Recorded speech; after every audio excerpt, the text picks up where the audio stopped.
Bonjour à tous, je m'appelle donc Dimitri et je suis à la base prof de français langue étrangère en Flandre. Je ne suis pas encore expert, mais je pense que je maîtrise assez bien les bases pour vous montrer le fonctionnement et surtout les avantages de ce bel outil. Je vais donc partager mon écran et comme on le disait déjà dans l'introduction, n'hésitez pas à me poser vos questions via le chat. Je suis déjà connecté à Teams et je suis ici connecté en tant que prof. J'ai accès à deux équipes.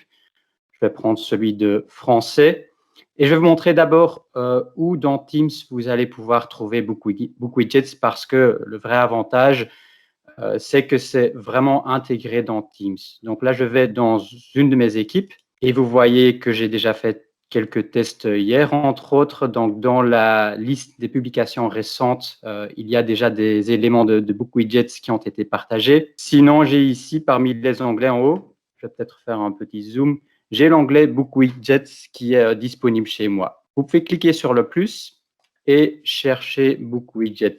Il faut, une fois que vous l'ajoutez ici, que l'administrateur de votre environnement Teams accepte ou autorise le fait d'ajouter BookWidgets dans votre domaine Teams.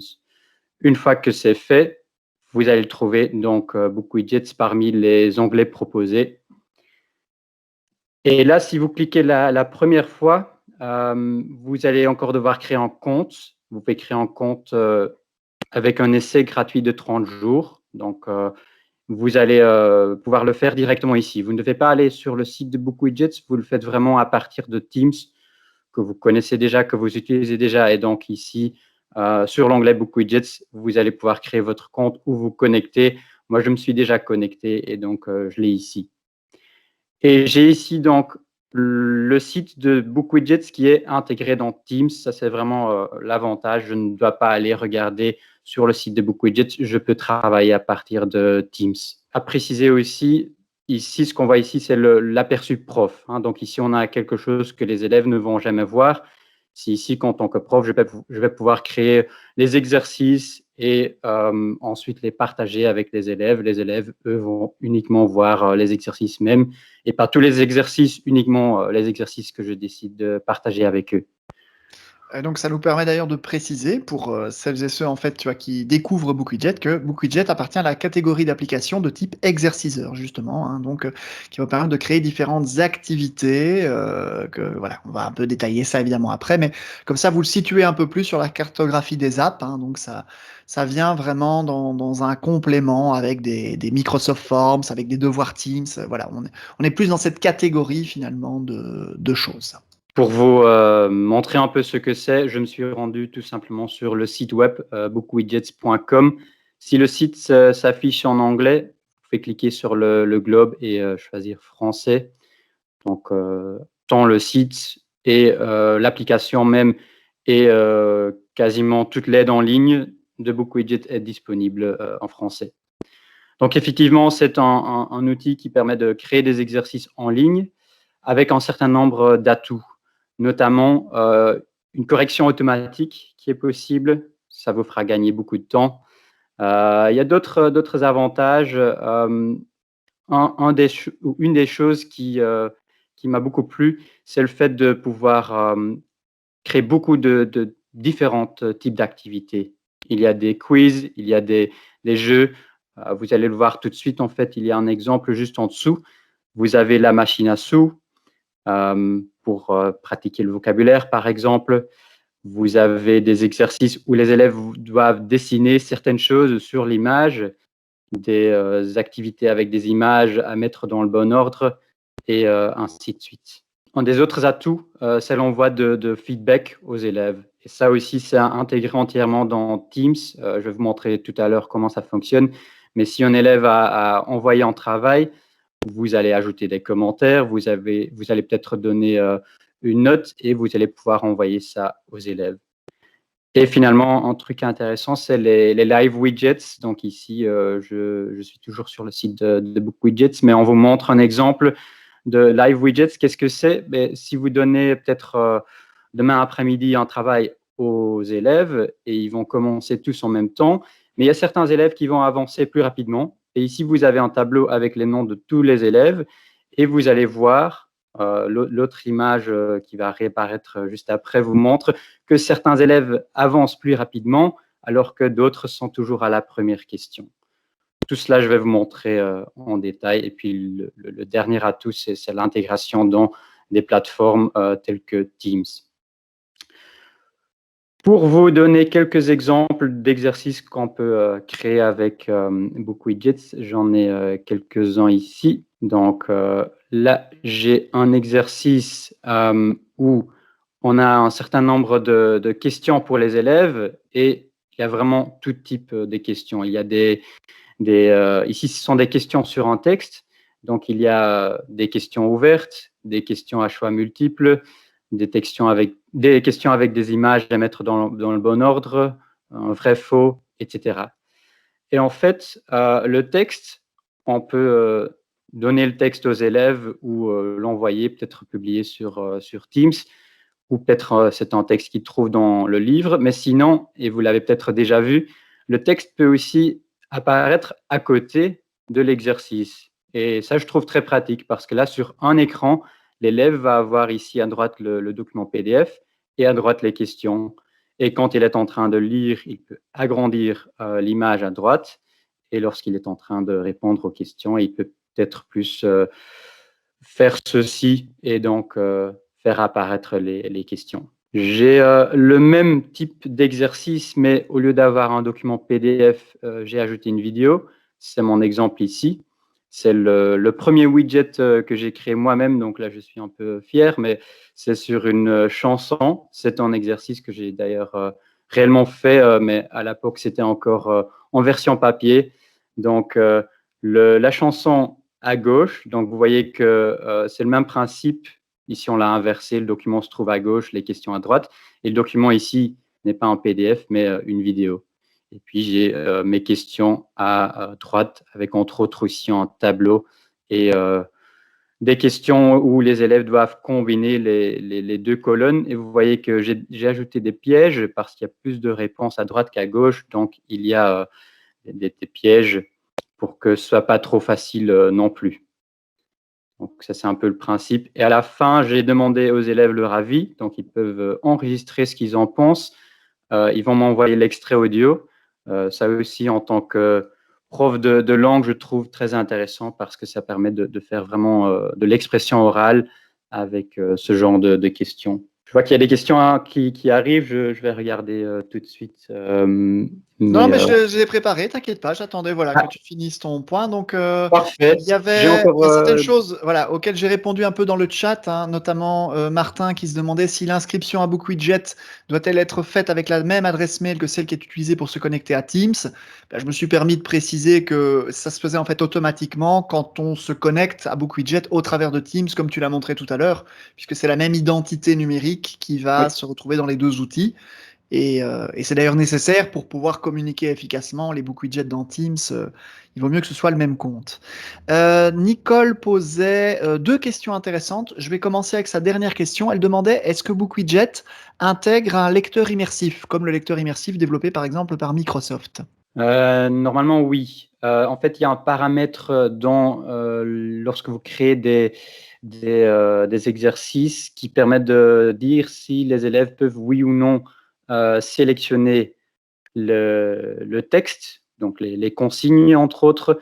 Donc ici, c'est activé et si je ne me trompe pas, si c'est activé, ça devrait être disponible. Là, je suis sur Chrome, donc je pense pas que je peux le montrer ici, mais normalement, oui. Pour être certain, ou si vous êtes en train de faire le test et vous ne trouvez pas comment ça fonctionne, n'hésitez pas à envoyer l'email à support@bookwidgets.com et on va pouvoir vous le confirmer. Ok, super. Voilà, Voilà, je crois que c'est tout pour l'instant. N'hésitez pas à très réagir bien. dans le chat si j'ai oublié quelque chose, mais je crois qu'on a répondu à toutes les premières questions. Très bien. J'ai encore 3-4 exemples et puis j'avais donc en idée de créer vraiment avec vous un exercice de A à Z pour vous montrer comment ça fonctionne. Ici, j'ai un autre exercice, c'est un classique pour les profs de langue. on apprend aux élèves comment expliquer ou demander le chemin. Ici, j'ai moi-même fait un extrait audio, donc au moment où j'ai créé l'exercice, ça se trouve en haut. L'élève va pouvoir écouter et l'idée, c'est qu'il va faire le dessin en fonction de ce qu'il entend dans l'extrait audio. Et donc, il prend ici en bas le crayon et il va pouvoir dessiner sur la carte. S'il a bien écouté, normalement, il devrait trouver ainsi la piscine. Et le prof va bien sûr voir le dessin de l'élève. Ça, c'est la machine à sous que vous avez déjà vue tout à l'heure. Donc, là, voilà. Donc, là, j'arrive à cliquer. Donc, on peut demander aux élèves de faire une petite histoire sur les 3 images qu'ils voient ici ou de citer au plus vite les mots de vocabulaire qu'ils voient ici, etc. À vous, libre à vous de trouver une utilisation intéressante.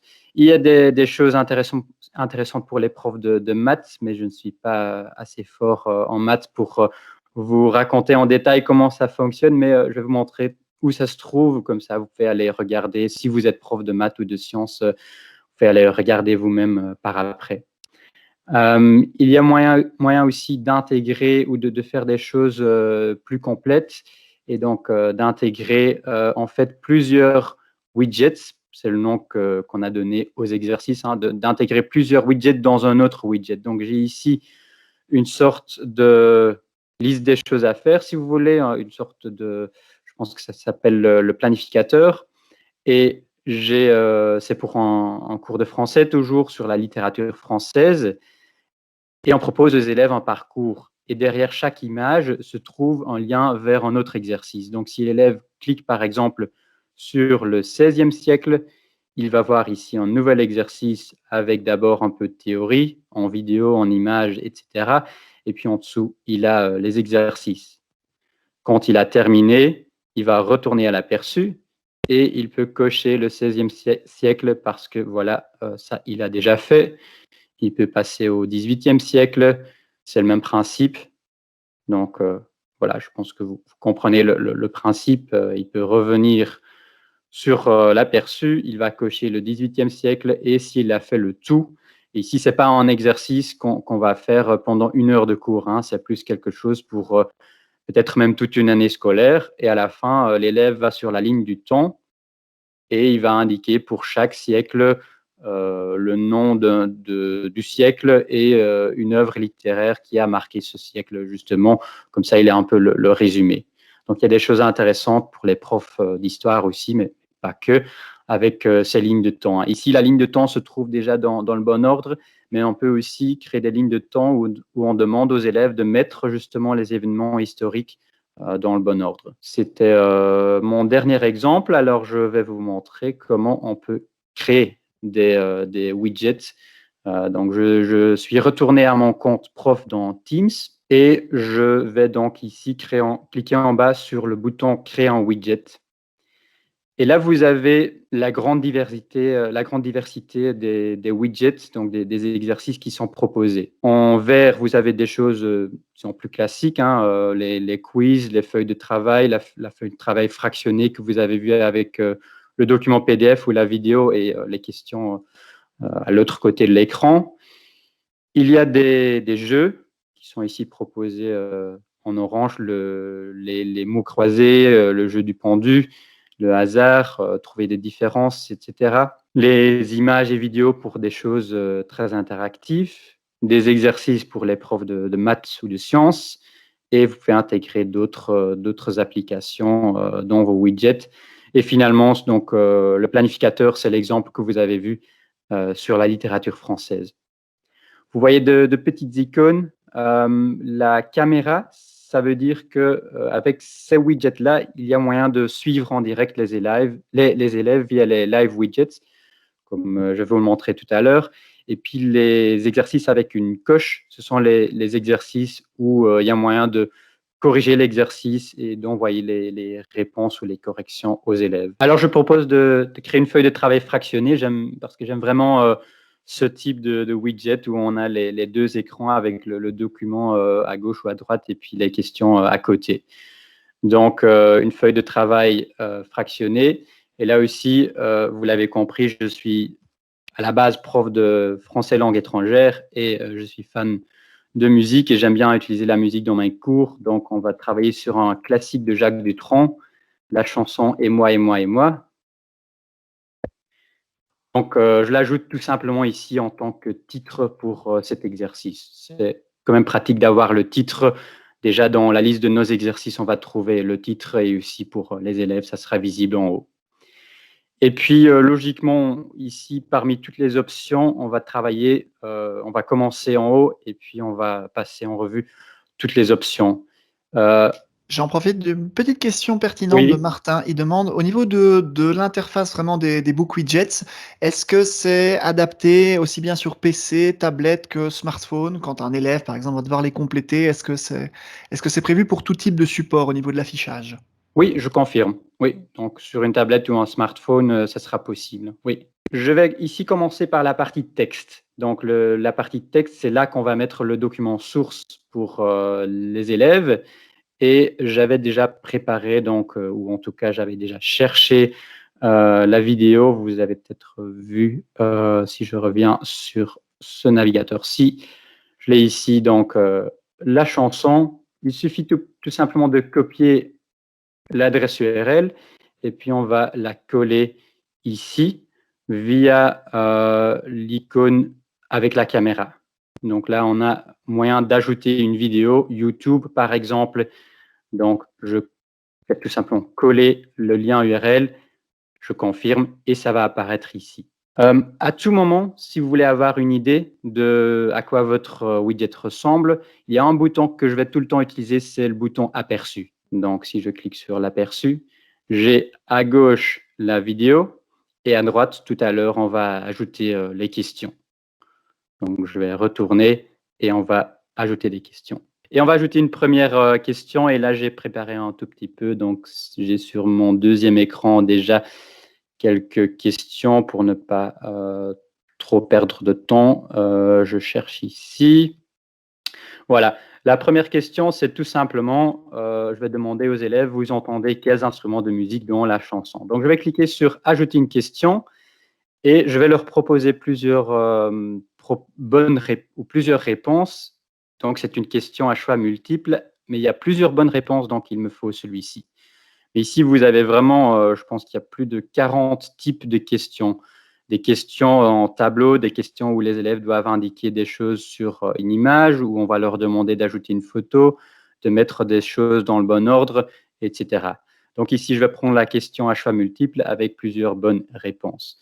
Et dans la partie questions, je vais tout simplement ajouter la question. Comme tout à l'heure, je clique sur aperçu et en effet, j'ai la question qui apparaît, mais je n'ai pas encore les réponses. C'est logique, je n'ai pas encore ajouté les réponses. Donc, je vais ici ajouter plusieurs propositions. Est-ce qu'ils entendent une guitare? Ben justement, on a pris le vocabulaire des instruments de musique, donc c'est intéressant de poser cette question.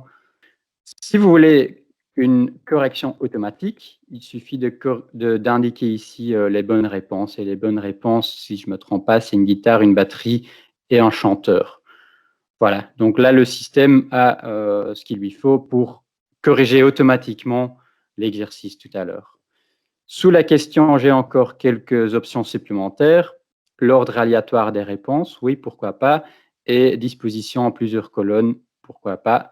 Si vous ne savez pas ce que c'est, il suffit de l'indiquer ou de l'activer et de cliquer sur aperçu. Et là, on voit les réponses dans un ordre aléatoire et en 2 colonnes. On peut toujours retourner et activer ou désactiver ces options ici. Si vous le désactivez, on va voir que les réponses vont apparaître en une seule colonne. Voilà.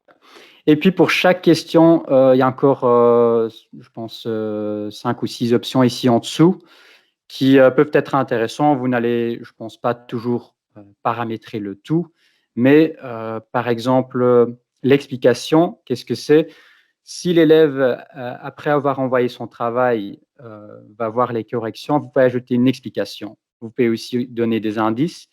Vous pouvez donner ou ajouter un extrait audio. Ça peut être intéressant si vous avez beaucoup d'élèves dyslexiques. Par exemple, vous pouvez faire un enregistrement de la consigne et au lieu de lire la consigne, ils peuvent écouter la consigne. pouvez ajouter une image, une numérotation, et ce qui est intéressant aussi, c'est les options de score. Là, je vais quand même cliquer dessus. Ici, donc, c'est 1 point par bonne réponse, mais il va calculer ou faire le calcul comment. Il y a moyen de choisir ici. Donc, par exemple, ajouter des points pour chaque bonne réponse, déduire des points pour chaque mauvaise réponse. Voilà, on va le faire comme ça. Et vous avez toujours des options supplémentaires. Là, j'ai donc ajouté une première question. Je vois qu'il y a une question dans le chat sur l'ajout des vidéos externes. Ici, si je reviens sur la partie texte, c'est du YouTube ou du Vimeo ou certains autres sites, mais si c'est dans un autre système, je pense que le plus simple sera peut-être d'ajouter un lien tout simplement vers le document. Si ça se trouve quelque part où les élèves peuvent accéder via un lien, vous pouvez tout simplement ajouter ce lien et ainsi les élèves vont le trouver. Il y a une question sympa aussi de Christophe qui demande si est-ce qu'on peut sauvegarder un widget qu'on a créé par exemple dans une certaine Teams class, mais réutiliser le même widget dans une autre Teams class avec un autre groupe d'élèves.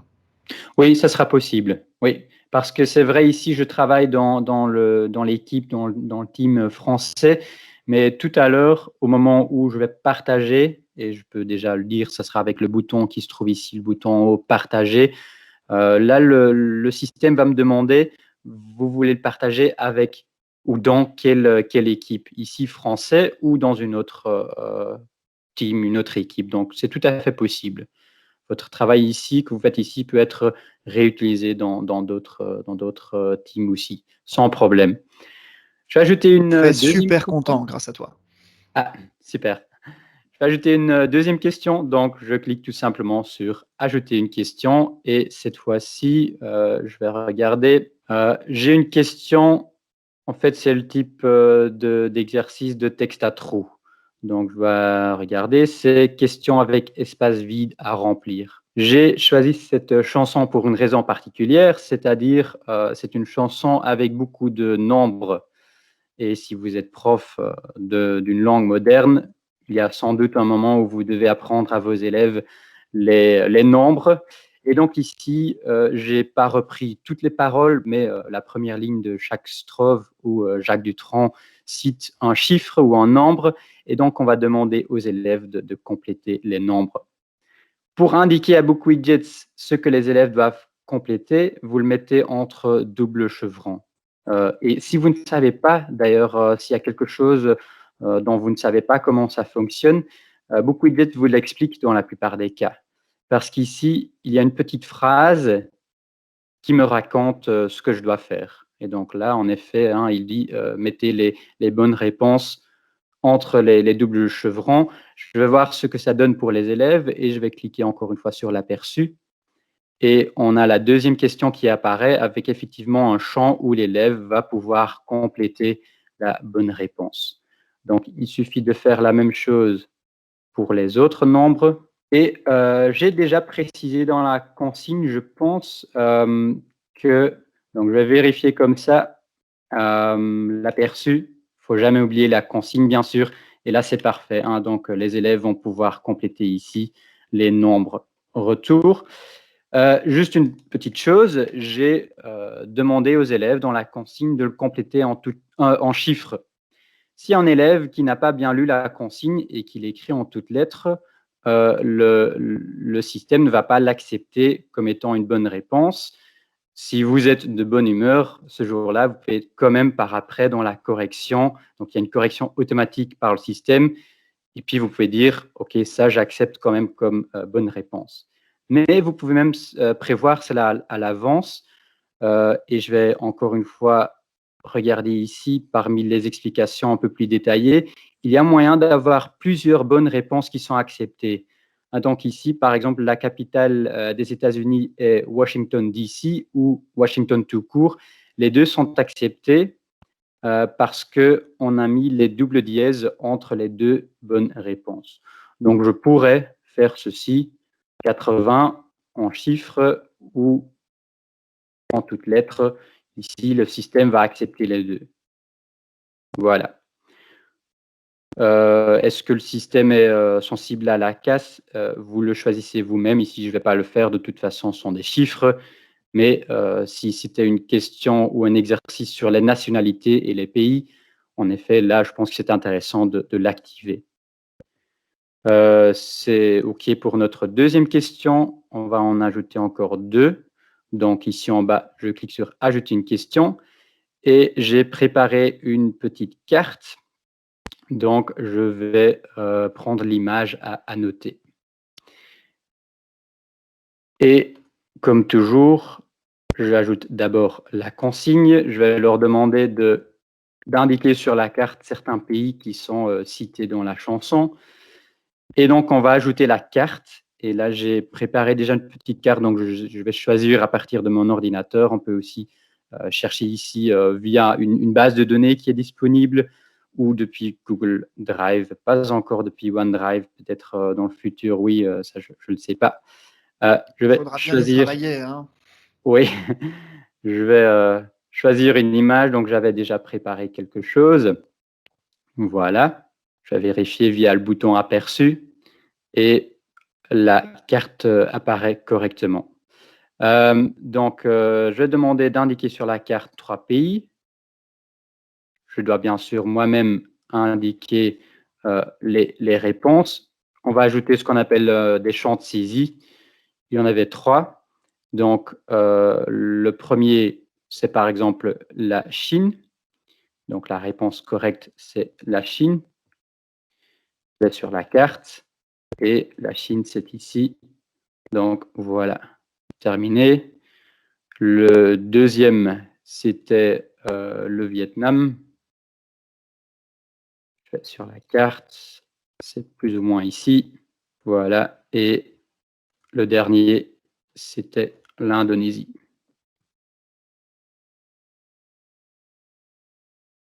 Il se trouve ici. On va vérifier. Je suis sorti de l'exercice, ce n'était pas l'idée. Je vais y revenir. Donc, j'ai mes 3 questions. On va vérifier l'aperçu. Et j'ai la carte. Comme il n'y a pas assez d'espace, le système va mettre les numéros sur la carte et les cases en dessous. Si j'agrandis, normalement, là, à un certain moment, voilà, il met les cases sur la carte parce que là, il y a assez d'espace. Voilà. Et une dernière question, la question ouverte. On va demander aux élèves leur avis sur la chanson, donc une question avec réponse sur plusieurs lignes. Est-ce que vous aimez la chanson? Pourquoi pas? Etc. Utilisez au moins 3 phrases pour commenter. Donc là, je vais mettre l'exercice ou la question 4 ici sur 3 points dans les options de score. Voilà.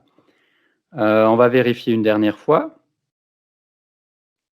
Et là, on a, comme vous le voyez, en quelques minutes, créé un exercice qui est prêt à être partagé avec les élèves. Aujourd'hui, je ne vais pas me concentrer sur la mise en page, mais vous pouvez faire de très belles choses aussi, hein. Vous pouvez mettre des images en arrière-plan. C'est via le bouton conception. Là, il y a moyen de faire de très belles choses, mais je ne vais pas le faire aujourd'hui.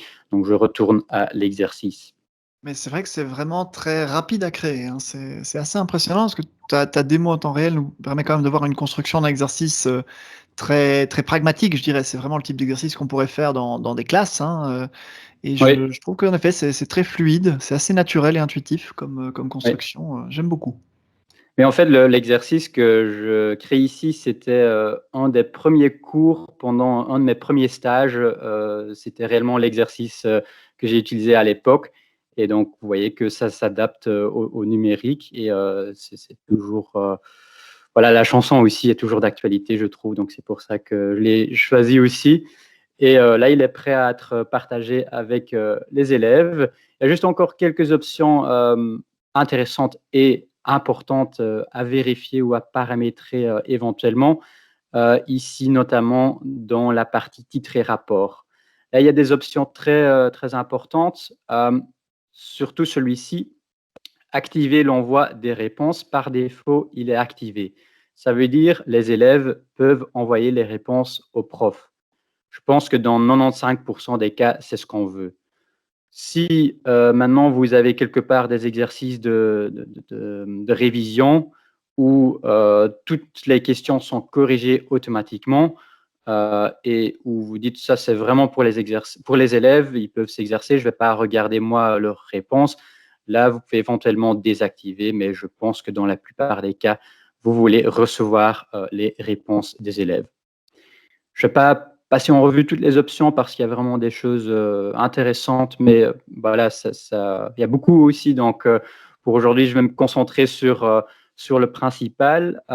Autre chose, c'est sous général les options de correction et de score. Donc, s'il y a 3 choses à vérifier toujours, c'est, je dirais, sous titre et rapport, celui que je viens de vous montrer, et sous général, option de correction.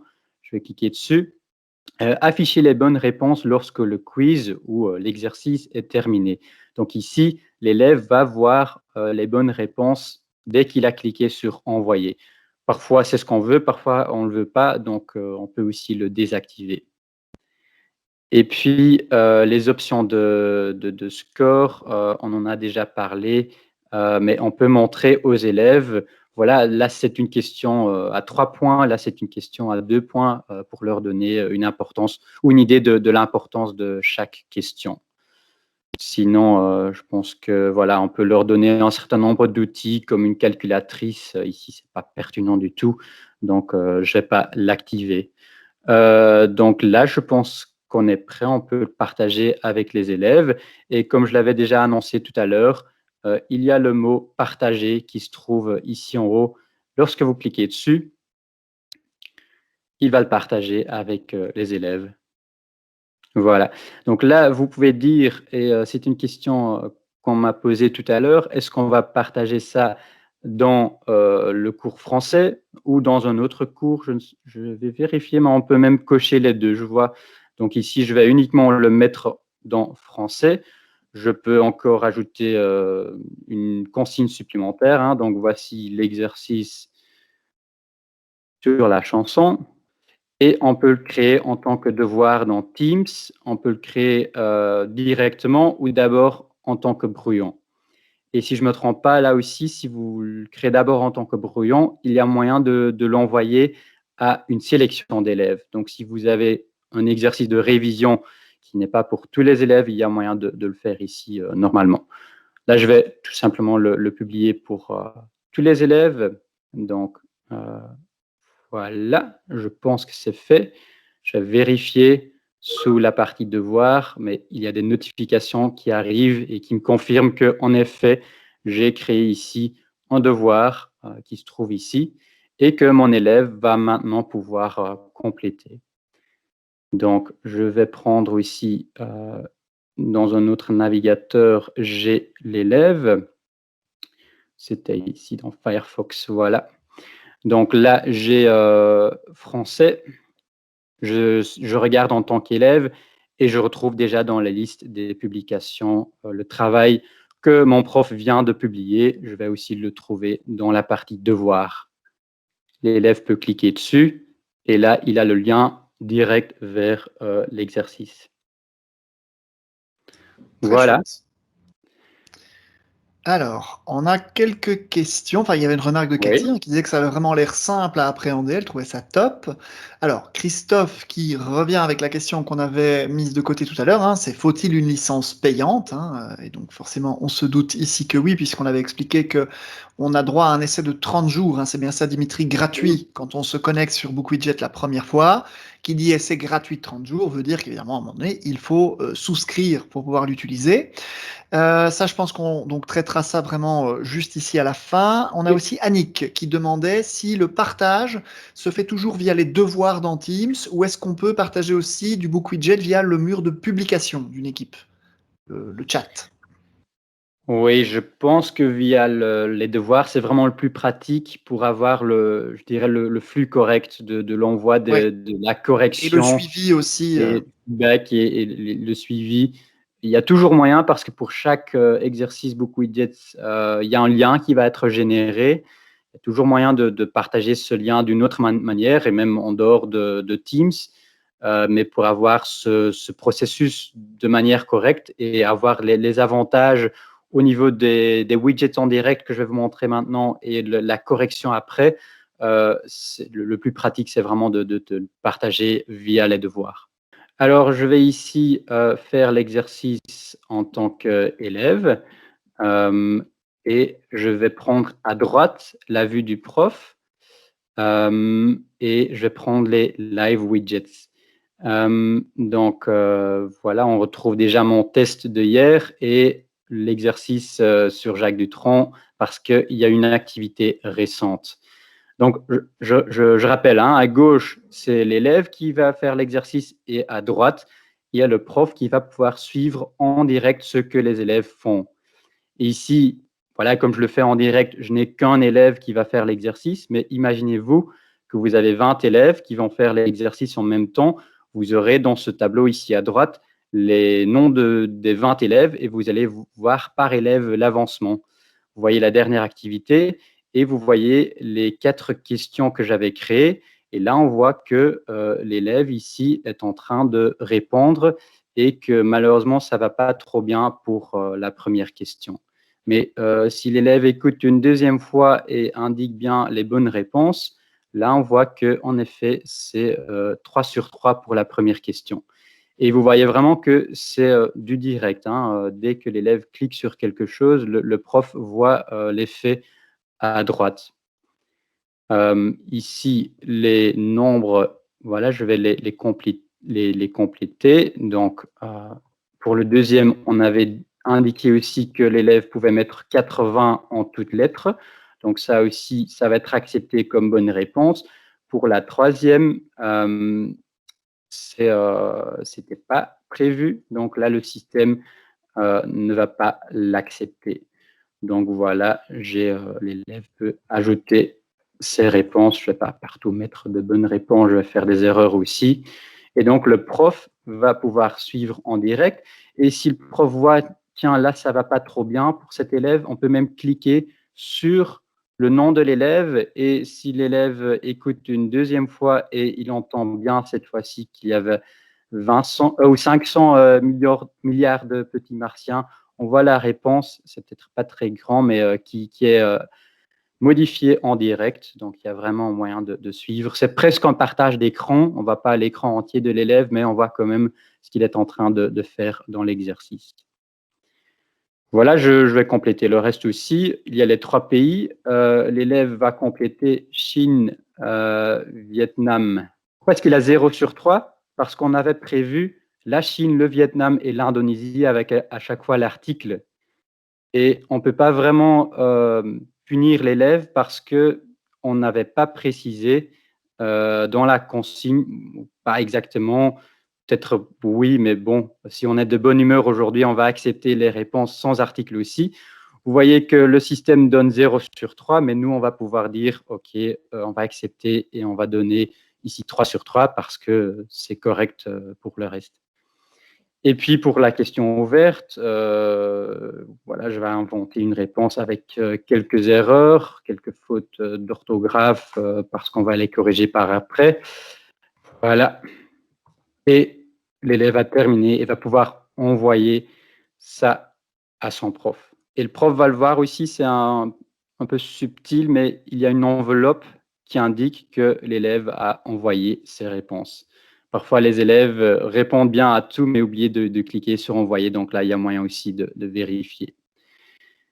Et ici, comme on avait dit tout à l'heure que les élèves peuvent directement voir les bonnes réponses, bah ici, ils voient pour chaque question les bonnes réponses.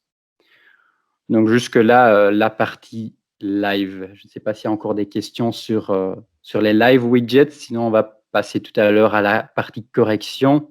La question de Martin est intéressante. Il y a en effet un partage d'exercices qui est possible. Je vais vous montrer tout à l'heure où ça se trouve. Je vais d'abord ici revenir sur le compte prof et le prof va retourner sur la partie devoir.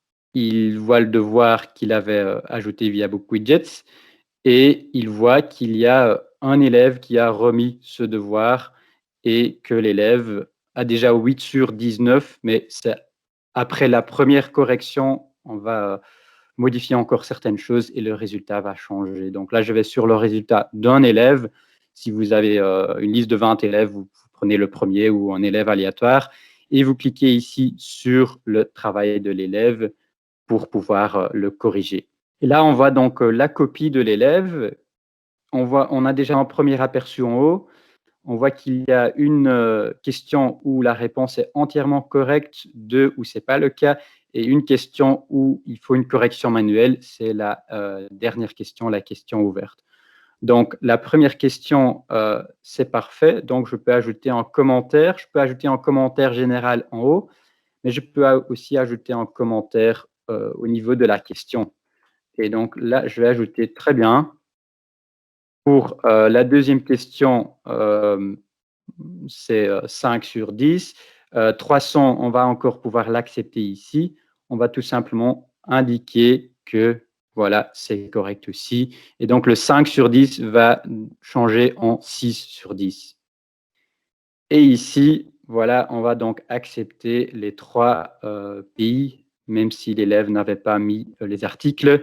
On va donc peut-être le mettre en commentaire hein, la prochaine fois. N'oublie pas les articles. Et la dernière question, donc là, j'ai quelques erreurs et je peux toujours mettre en commentaire, mais il y a même plus pratique. On peut cliquer directement sur le mot où il y a une erreur et on peut ajouter un commentaire, comme vous avez peut-être l'habitude auparavant dans des documents Word envoyés par les élèves. Donc, je vais mettre ici la bonne manière d'écrire ce mot ou voilà, je vais indiquer qu'il doit mettre les accents et ainsi de suite. Donc, il y a 2 petites erreurs et en fait, il n'a que 2 phrases alors que je demandais d'ajouter 3 phrases. Donc, on va peut-être demander ou mettre 2 sur 3. Voilà. Ici, je n'ai qu'un seul élève. Je vois donc que l'élève a 14 sur 19. On peut encore ajouter un commentaire général ici. Et si vous avez plusieurs élèves, vous avez une petite flèche noire ici en haut à droite pour passer à l'élève suivant. Mais il y a aussi une autre manière de corriger et c'est comme ça que avant je corrigeais aussi mes examens. On peut travailler question par question et je vais fermer ici la fenêtre. Il ne faut pas avoir peur. Tout ce que j'ai ajouté est enregistré automatiquement. Donc, je ferme la fenêtre et je retrouve ici la question. Et là, c'est un peu dommage, encore une fois, que je n'ai qu'un seul élève, mais je vais vous montrer l'effet si vous avez plusieurs élèves qui font ce travail. Voilà, ça je trouve d'un point de vue didactique très fort parce que je vois que ici, pour un exercice, pour un cours d'anglais, j'avais 3 questions dans mon exercice et la première et la troisième question, là, ça va, on voit les moyennes des élèves, donc ils maîtrisent bien. Pour la deuxième question, il y a un problème. Donc là, je pense que je vais devoir réexpliquer en classe ce qui a posé problème ici. Et en dessous, je vois les réponses des différents élèves et je vois que généralement, ça va, globalement, ça va, sauf pour Florent qui a 2 fois 0 sur, je ne sais plus sur combien, mais en tout cas, il a 2 fois 0 et la deuxième question qui était mauvaise pour tout le monde. Et donc, comme je disais, on peut corriger aussi question par question. Donc, je clique sur la première question et ici, je vois le premier élève avec ses réponses, et puis je vois le deuxième élève avec ses réponses, et ainsi de suite. Et là, si vous avez une remarque qui va revenir chez plusieurs élèves, vous pouvez très facilement la copier et la coller au niveau des remarques pour les différents élèves. Et puis, vous passez à la question suivante avec la flèche qui se trouve en haut à droite. Je Donc, ne sais voilà. plus, Dimitri, si on avait déjà su traiter la question de Audrey et de Annick. La question d'Audrey, c'était est-ce qu'une fois qu'on a envoyé l'exercice, on peut le remodifier après coup, comme par exemple remodifier une échéance ou ce genre de choses? Oui, en effet, vous pouvez encore modifier. Donc, si je reviens ici dans le cours et je reviens dans la partie Book Widgets, je peux modifier Ah oui, l'exercice bah oui, c'est logique, hein, c'est logique.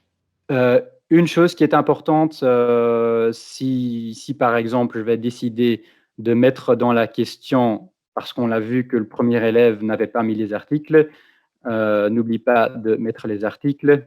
Il vaut mieux l'écrire correctement. Je reviens sur question. Et puis, il va m'afficher ceci. Vous avez apporté des modifications qui ne sont pas encore visibles. Donc, cliquez sur mettre à jour la copie partagée. Et là, les élèves vont voir votre nouvelle version, votre version Super, modifiée de l'exercice. Oui. super. Annick demandait aussi, est-ce que tu pourrais remontrer comment tu vas sur la partie live? Parce qu'elle n'a pas bien vu la première fois quand tu avais montré ça. Oui, oui. Et là, Ouais. c'est vrai que ça, c'est quelque chose qui se trouve pas dans Teams même. Donc là, je suis allé sur le site de BookWidgets et je vais le montrer dès le départ. Je pense que Fred a aussi une petite remarque par rapport à ça. Oui. Oui, désolé, je voulais juste ajouter pour la partie de la modification des exercices. Après déjà avoir envoyé l'exercice aux élèves, c'est pas possible à l'infini. Parfois, il y a des problèmes avec des modifications que les professeurs font. Ah oui, si l'élève, par exemple, a déjà commencé à répondre à la version précédente de l'exercice, ça va peut-être bloquer les morceaux que le prof a modifiés et il ne recevra peut-être pas la mise à jour, quoi. Oui, par exemple, mais on utilise aussi, par exemple, le titre du widget pour le catégoriser. Donc, si on change le titre, il y aura des problèmes. Donc, la modification, elle est possible, mais pas à l'infini. Ouais, avec prudence et en se Ouais. limitant vraiment à quelques points clés dans les exercices sans toucher trop au titre. Super. Ouais, il y a de la documentation qui explique quelles choses se peuvent faire et quelles non. Je voulais juste ajouter ça. Ouais, mais super. Merci beaucoup, Fred. Merci. Donc, merci à Frédéric. J'ai appris quelque chose aussi, donc c'est bien. Donc, pour accéder au live, ça, c'est le seul truc qui n'est pas disponible dans Teams même. Donc, il faut aller sur le site de BookWidgets, bookwidgets.com. Vous cliquez en haut à gauche sur mon compte. Et là, vous allez retrouver la même chose que ce qu'on avait tout à l'heure. Certaines personnes préfèrent même travailler ici plutôt que dans Teams pour la création des exercices aussi, parce que voilà, l'entièreté de votre écran peut être utilisée pour BookWidgets, mais ça, c'est à vous de voir. Et là, j'ai à gauche le bouton live avec la caméra et je vais trouver donc le nom de mon team. Et en cliquant dessus, je retrouve les exercices qui récemment ont été faits par au moins un élève. Et en cliquant dessus, je vais avoir cet aperçu. Donc là, il est vrai, il faut passer par bookwidgets.com et vous cliquez en haut à droite sur mon compte et là, vous allez le trouver. Voilà. Super. On avait presque terminé, je pense, parce que… Oui, on est limite là au niveau du timing. Ce que je te propose, on va répondre aux 2 dernières questions, mais vraiment très rapidement. Et alors, Oui. je pense qu'on terminera alors sur le pricing, abonnement, comment tout ça fonctionne, si Oui. on veut utiliser BookWidget. Alors, Ok. pour les questions, Martin, il demandait, est-ce qu'on peut faire des corrections d'exercices, mais sans mettre de points? C'est-à-dire juste, voilà, un exercice qui ne compte pas. Oui, c'est tout à fait possible, hein. Oui. Bah, je me disais aussi, hein, au pire on met 0, je suppose, hein, s'il faut mettre quelque chose sur le total. Et Audrey qui demandait par rapport aux élèves, est-ce qu'ils peuvent modifier les exercices qu'ils nous ont rendus après la remise au professeur ou est-ce qu'ils perdent le contrôle en fait sur leur exercice une fois qu'ils l'ont rendu? Non, tout ça sont des choses que le prof peut choisir. Ah C'est au oui, donc niveau on a la liberté de faire comme on veut, quoi. Oui, au niveau du paramétrage ici, il y a moyen de dire, OK, l'élève peut renvoyer en fait, après l'avoir envoyé une première fois, une nouvelle version, il peut recommencer à 0. L'élève va, dans ce cas-là, voir ici une corbeille. Si je ne me trompe pas, voilà, la corbeille permet d'effacer les choses qu'on aurait déjà complétées et on peut recommencer et envoyer de nouveau au prof. Donc, tout ça sont des paramétrages. Je vous invite à regarder ça à votre aise une fois que vous maîtrisez déjà un peu les bases au niveau de la création des questions, etc. Super, super. Écoute, voilà, je pense que là, on est bon. Alors, on va pouvoir Oui. terminer avec la grande question, hein. J'ai fait mes 30 jours d'essai BookWidget. J'aime BookWidget. Je veux continuer à l'utiliser en tant que professeur. Comment je fais? Oui, et il y a une autre question sur laquelle je vais revenir tout à l'heure, c'était sur le partage de widgets et sur ce qui est déjà disponible, ce que vous pouvez Ok, trouver. bah on fait ça Mais d'abord et on termine par ok, les prix. ok, voilà. Donc ici, si vous êtes dans la partie widgets, il y a des groupes qui existent, où vous pouvez vous-même créer des groupes pour partager certaines choses avec vos collègues. Et voilà, dans ces groupes, c'est un peu comme les groupes Facebook, il y a des groupes ouverts, des groupes fermés ou des groupes secrets. Si vous trouvez des choses intéressantes, vous faites le copier vers votre compte. Je l'avoue qu'il n'y a pas toujours, en français, il y a moins qui est disponible que dans d'autres langues, mais parfois, si vous trouvez quelque chose dans une autre langue, il suffit de le copier, de traduire les consignes et vous pouvez l'utiliser. Et si vous êtes prof d'anglais, par exemple, voilà, si vous cherchez English, il y a plein de groupes qui existent. Ou si vous le cherchez en néerlandais, il y a les groupes avec SO, c'est enseignement secondaire en néerlandais, où pendant les différents confinements, beaucoup de profs ont partagé énormément de choses. Vous voyez que ça prend même un peu de temps avant que le tout soit chargé, autant d'exercices vous allez trouver dedans.